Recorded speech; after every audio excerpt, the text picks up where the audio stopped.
आपका learning on tube पे। और आज इस चैनल पे हम लोग पॉलिटी के अंतर्गत भारतीय परिषद अधिनियम 1909 मार्ले मिंटो सुधार के विषय में पढ़ेंगे। और इन सुधारों को हम लोग अच्छे से याद कर पाएं, इसके लिए ज़रूरी है कि पूरा वीडियो ध्यान से देखें और इसको समझने की कोशिश करें। तो सबसे पहले मार्ले मिंटो सुधार के विषय में पढ़ने से पहले इसका जो पृष्ठभूमि है अर्थात बैकग्राउंड क्या था उसके विषय में पढ़ लेते हैं। तो उस समय भारत के तत्कालीन भारत सचिव थे, भारत में तत्कालीन भारत सचिव थे भारत सचिव लॉर्ड मार्ले थे, ठीक है। और वायसराय थे उस समय। 1858 के एक्ट के द्वारा गवर्नर जनरल को वायसराय कर दिया गया था, तो अब से गवर्नर जनरल नहीं, उस पोस्ट को अब वायसराय कहा जाता है। तो वायसराय उस समय थे लॉर्ड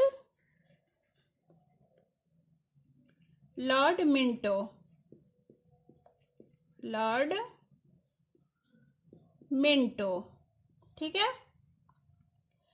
भारत सचिव थे लॉर्ड मार्ले और वायसराय थे लॉर्ड मिंटो, ठीक है। अब इसके पीछे के जो बैकग्राउंड थे वो पढ़ते हैं। अक्टूबर 1906 का समय था। इस समय आगा खां जो कि मुसलमानों के प्रतिनिधि के रूप में गए थे लॉर्ड मिंटो से, वे मिले थे। आगा खां के बारे में जानते हैं कि इन्होंने मुस्लिम लीग की स्थापना में महत्वपूर्ण योगदान दिया था। 1906 में मुस्लिम लीग की स्थापना हुई थी, तो मुस्लिमों का प्रतिनिधित्व कर रहे थे और ये मुसलमानों के लिए एक प्रतिनिधि मंडल की मांग करने के लिए, अर्थात मुसलमानों के एक प्रतिनिधि को साथ लेकर के ये गए थे मिंटो से मिलने। और मिंटो से उन्होंने कहा कि हम मुसलमानों के लिए एक पृथक निर्वाचन प्रणाली की व्यवस्था होनी चाहिए, अर्थात अलग से हमारे लिए मतदान व्यवस्था होनी चाहिए, ठीक है। और उसके बाद उनकी यह भी मांगे थी कि उनके लिए अर्थात मुसलमानों को उनकी जनसंख्या के अनुपात में प्रतिनिधित्व दिया जाए, जनसंख्या के अनुपात में प्रतिनिधित्व दिया जाए, ठीक है। और मुसलमान उस समय काफी ब्रिटिशर्स के प्रति ओबीडियंट थे, काफी लॉयल थे। तो उन्होंने जो भी मांगे रखी, तो मिंटो ने इनको आश्वासन दिया कि ठीक है, इस पे हम विचार करेंगे। तो उसके बाद उन्हीं मिंटो और मार्ले इन दोनों के आपसी जो भी विचार विमर्श हुआ, और इस विचार विमर्श से जो बात छन कर के आई और जो सुधार किए गए, वह सुधार मार्ले मिंटो सुधार के रूप में अर्थात 1909 के भारतीय परिषद अधिनियम के रूप में सामने आया, ठीक है। इन्होंने प्रतिनिधित्व और लोकप्रियता के क्षेत्र में कई सुधार किए थे, प्रतिनिधित्व, ठीक है। तो देखते हैं इसके क्या क्या प्रावधान थे इस मार्ले मिंटो सुधार में, ठीक है। बिल्कुल शुरू से इसको कवर करेंगे। तो सबसे पहला जो इसमें था वह यह था कि इस अधिनियम में अर्थात केंद्रीय और प्रांतीय विधान परिषदों में निर्वाचित सदस्यों की केंद्रीय और प्रांतीय विधान परिषदों में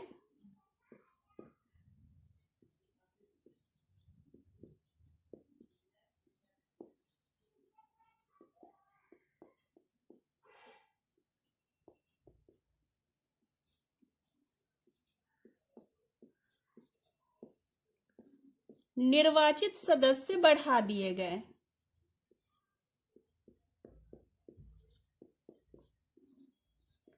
ठीक है। अब निर्वाचित सदस्य बढ़ा दिए गए और इसमें क्या किया गया कि प्रांतीय विधान परिषदों में गैर सरकारी बहुमत बनाया गया। इन प्रांतीय विधान परिषदों में गैर सरकारी, हमने पढ़ा था भारतीय परिषद अधिनियम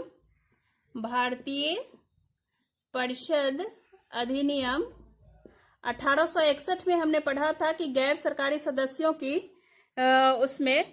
सदस्यों की एंट्री करने के लिए मांग की गई थी। तो मतलब कि विधान परिषद में जब विधायी कार्य करेगी विधान परिषद, तो कुछ गैर सरकारी सदस्य भी शामिल किए जाएंगे, यह इसमें प्रस्ताव लाया गया था। ठीक है, तो वही भारतीय परिषद अधिनियम के अनुसार ही इसमें जो है कि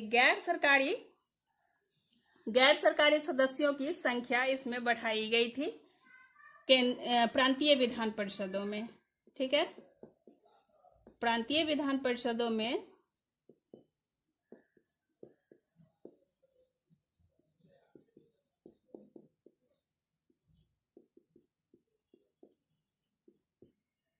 गैर सरकारी सदस्य बढ़ाए गए। ठीक है, अब ये गैर सरकारी सदस्य बढ़ा तो दिए गए,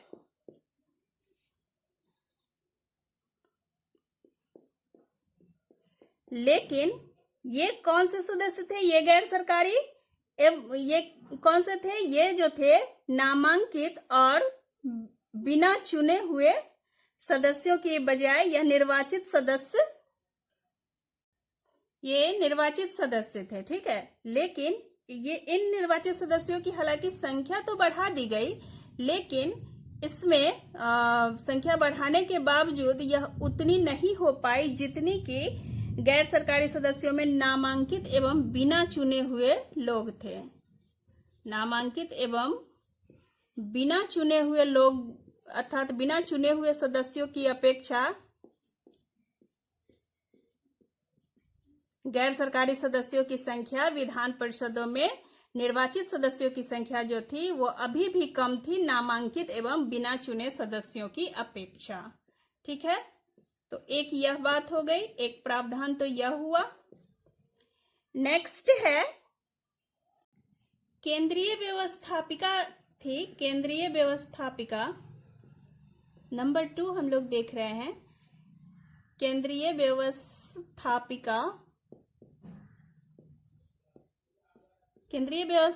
सभा में कुल मिलाकर के 60 सदस्य होते थे।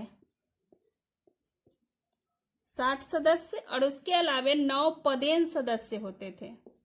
9 जो थे यह पदेन सदस्य होते थे। अब ये 60 और 9 कुल मिलाकर के हो गए 69 सदस्य।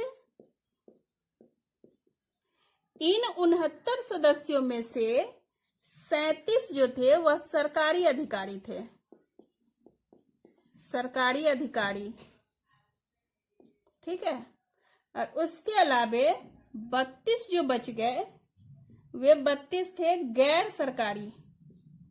32 गैर सरकारी सदस्य होते थे।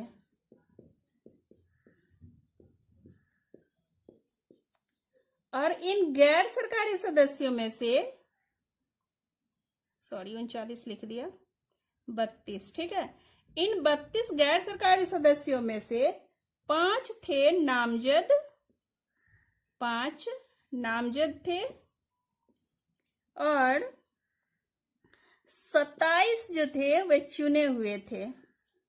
चुने हुए सदस्य 27 को 5 को नामजद किया जाता था और 27 को चुना जाता था।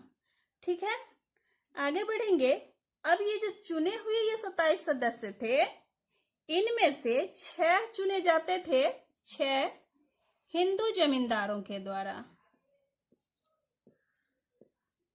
हिंदू जमींदारों के द्वारा, ठीक है, और 5 चुने जाते थे मुस्लिम जमींदारों द्वारा। मुस्लिम जमींदारों के द्वारा।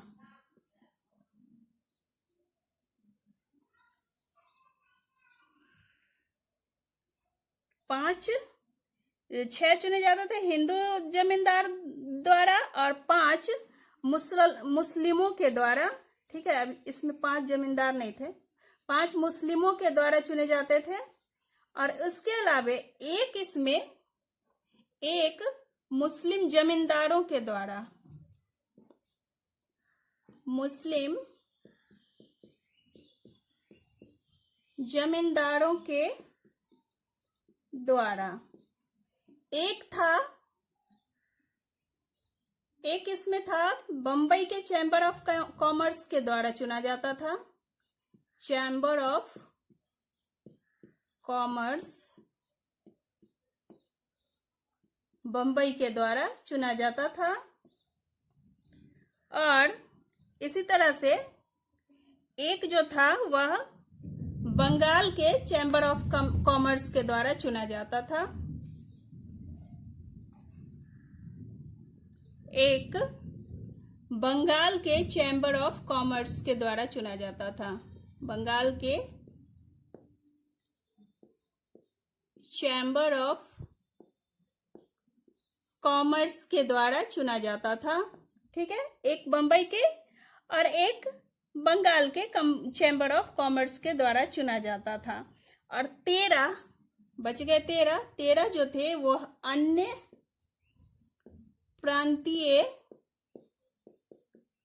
विधान परिषदों के द्वारा चुने जाते थे।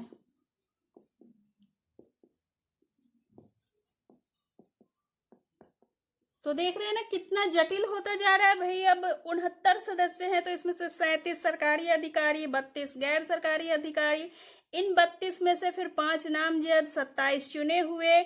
उसके बाद निर्वाचित जो सदस्य होते थे चुने हुए, उनमें से फिर 6 हिंदू जमींदारों द्वारा, 5 मुसलमानों द्वारा, 1 मुस्लिम जमींदारों द्वारा, 1 बंबई के चैम्बर ऑफ कॉमर्स के द्वारा, 1 बंगाल के चैम्बर ऑफ कॉमर्स द्वारा और 13 अन्य प्रांतीय विधान परिषदों द्वारा। मतलब इतनी लंबी और जटिल प्रक्रिया बना दी गई थी। ठीक है, नेक्स्ट इसमें प्रावधान, तीसरा प्रावधान यह था कि जो भी सभी निर्वाचित सदस्य जो थे वह निर्वाचित सदस्य, एक तो पहले से ही सदस्यों के चुनाव में बहुत ज्यादा घालमेल था, उसके अलावा जो निर्वाचित सदस्य होते थे, निर्वाचित सदस्य, इनका चुनाव कैसे होता था? तो इनका चुनाव अप्रत्यक्ष निर्वाचन होता था। इनके लिए अप्रत्यक्ष निर्वाचन के द्वारा चुने जाते थे। अब ये अप्रत्यक्ष रूप से निर्वाचन हो रहा है, तो इसमें आम पब्लिक तो शामिल नहीं हो रही है, आम जनता शामिल नहीं हो रही है। और इसके अलावा स्थानीय निकाय जो होते थे, स्थानीय निकाय जैसे कि म्यूनिसिपैलिटी वगैरह, और जो स्थानीय क्षेत्र पर जो संस्थाएं कार्य करती हैं, तो स्थानीय निकायों के द्वारा निर्वाचन परिषद का गठन होता था। इनके लिए निर्वाचन परिषद का गठन कौन करता था? स्थानीय निकाय, निर्वाचन परिषद। ठीक है, निर्वाचन परिषद। अब निर्वाचन परिषद के द्वारा ये होते थे, और ये प्रांतीय विधान परिषद के सदस्यों का निर्वाचन करती थी। ये जो स्थानीय निकाय के द्वारा जो निर्वाचन परिषद का गठन किया जाता था, ये निर्वाचन परिषद क्या करते थे? ये निर्वाचन परिषद प्रांतीय विधान परिषदों के सदस्यों का निर्वाचन करती थी। तो ये हो गया। प्रांतीय विधान परिषद के सदस्य जो होते थे वो केंद्रीय व्यवस्थापिका के सदस्यों का निर्वाचन करते थे। तो मतलब देखिए कि इतनी जटिल प्रक्रिया हो गई। ये प्रांतीय विधान परिषद के जो सदस्य थे, ये केंद्रीय विधान परिषद के सदस्यों का निर्वाचन करेगी।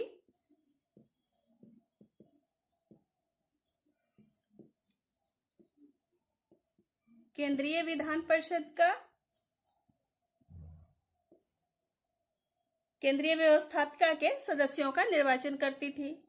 तो यह हो गया। अब आगे बढ़ते हैं। चौथा इसमें प्रावधान क्या था, चौथा भी देख लेते हैं।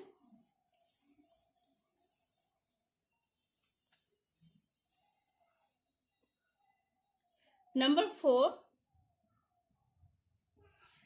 4 जो था वह था सब इसमें, अर्थात 1909 के इस संवैधानिक सुधार में सबसे पहली बार ऐसा हुआ कि पृथक निर्वाचन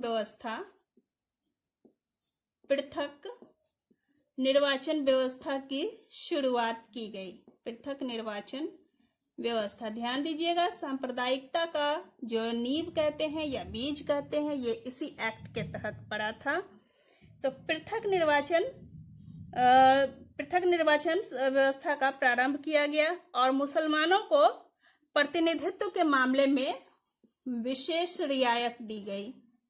मुसलमान को विशेष रियायत इसमें दी गई कि इनका प्रतिनिधित्व जो होगा उसमें इनको ज्यादा छूट दी गई।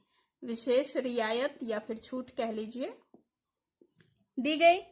और इसके अलावे उन्हें केंद्रीय एवं प्रांतीय विधान परिषद में जनसंख्या के अनुपात में अधिक प्रतिनिधि भेजने का अधिकार दिया। ये मुसलमान जो थे केंद्रीय और प्रांतीय दोनों ही विधान परिषद में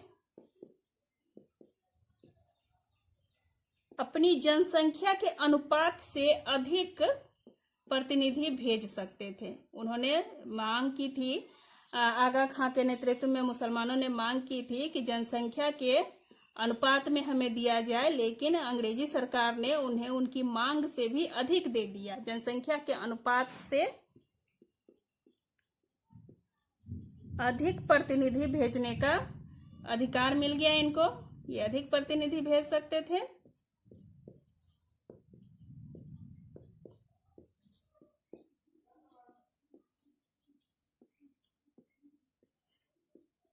ठीक है, एक तो ये बात हो गई।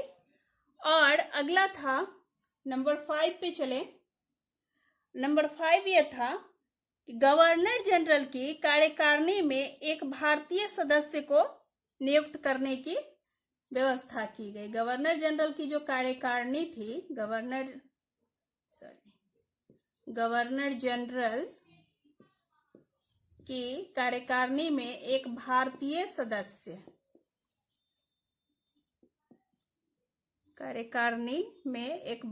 सदस्य को नियुक्त करने की व्यवस्था की गई। भारतीय सदस्य, ठीक है। अब ये भारतीय सदस्य जो नियुक्त हुआ, ये प्रथम भारतीय सदस्य कौन नियुक्त हुआ? ये क्वेश्चन बहुत ही इंपॉर्टेंट है। ये हर बार रिपीट होता है और बीपीएससी में तो आता ही है, तो इसको याद रखिएगा। ये प्रथम जो भारतीय सदस्य इसमें नियुक्त हुए थे गवर्नर जनरल की कार्यकारिणी में, यह थे सत्येंद्र सिन्हा। ठीक है, सत्येंद्र सिन्हा नियुक्त हुए थे प्रथम भारतीय सदस्य के रूप में गवर्नर जनरल की कार्यकारिणी में। हो गया। नेक्स्ट पे चलते हैं। इसमें अगला क्या हुआ कि इस अधिनियम के द्वारा विधान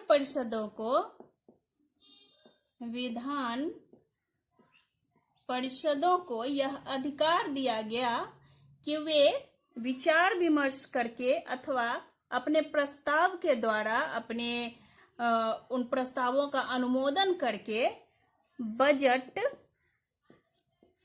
अथवा लोकहित से संबंधित मुद्दों पर सरकार पर वे प्रभाव अपना बना सकते थे, अर्थात सरकारी फैसलों को प्रभावित कर सकते थे। यह एक बड़ा परिवर्तन था। ठीक है, हालांकि ये सब उनको दिया तो गया अधिकार, लेकिन उनको प्रभाव किन किन चीजों पर वे नहीं डाल सकते थे। तो इनके प्रभाव के विषय से बाहर के जो विषय थे वह थे सशस्त्र बल और विदेश संबंध, और इसके अलावा देशी रियासतें जो थी, देशी रियासतें अर्थात सशस्त्र बल, विदेश संबंध और देशी रियासतों से संबंधित अगर कोई मुद्दा था, अगर हो, तो उस पे ये विधान परिषद के सदस्य प्रभाव नहीं डाल सकते थे, अर्थात किसी भी तरह का उस पे विचार विमर्श करने का उनको अधिकार नहीं दिया गया था। तो यह सब थे संवैधानिक विकास 1909 के मुख्य बातें। ठीक है, भारतीय परिषद अधिनियम 1909 कहा जाता है इसे, या फिर मार्ले मिंटो सुधार 1909 भी कह लीजिए। ठीक है, दोनों चलता है। अब आते हैं इसमें क्या सही था और क्या गलत था, इन सबको एक बार देख लेते हैं। ठीक है, तो इस अधिनियम के अंतर्गत अगर इसकी की जाए कि इसमें क्या सही था और क्या गलत, तो आलोचनात्मक समीक्षा अगर कहा जाए करने को, तो इसके बारे में क्या कहा जाएगा? आलोचनात्मक समीक्षा करने के लिए यह कहा जा सकता है कि इसमें जो चुनाव पद्धति जो अपनाई गई, इसकी चुनाव पद्धति वह इतनी ज्यादा अस्पष्ट थी, बहुत ही ज्यादा अस्पष्ट थी कि प्रतिनिधित्व प्रणाली तो दिया गया, प्रतिनिधित्व प्रणाली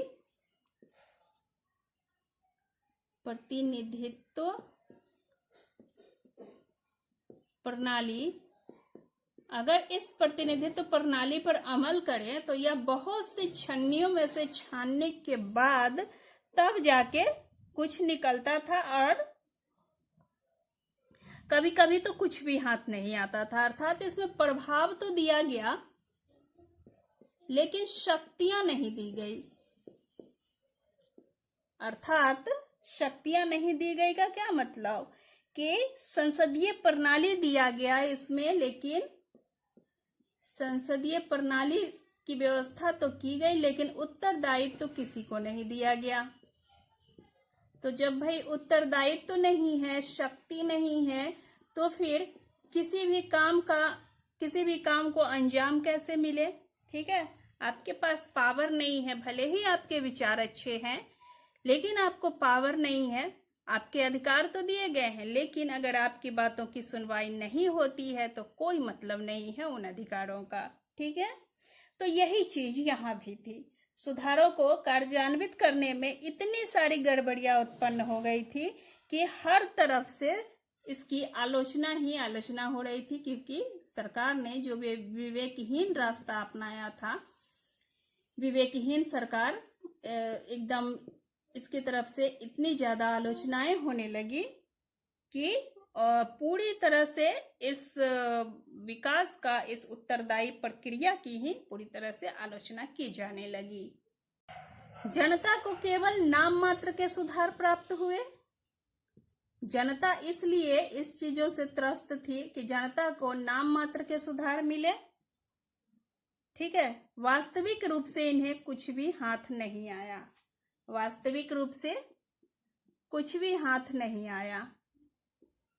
0 बटा सन्नाटा, अर्थात इससे प्रभाव तो मिला लेकिन शक्ति नहीं मिली।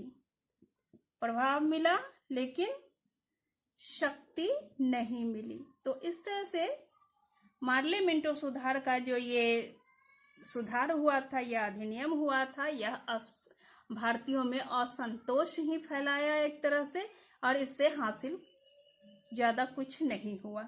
तो अब आगे बढ़ेंगे हम मॉन्टेग्यू चेम्सफोर्ड प्रतिवेदन की तरफ से।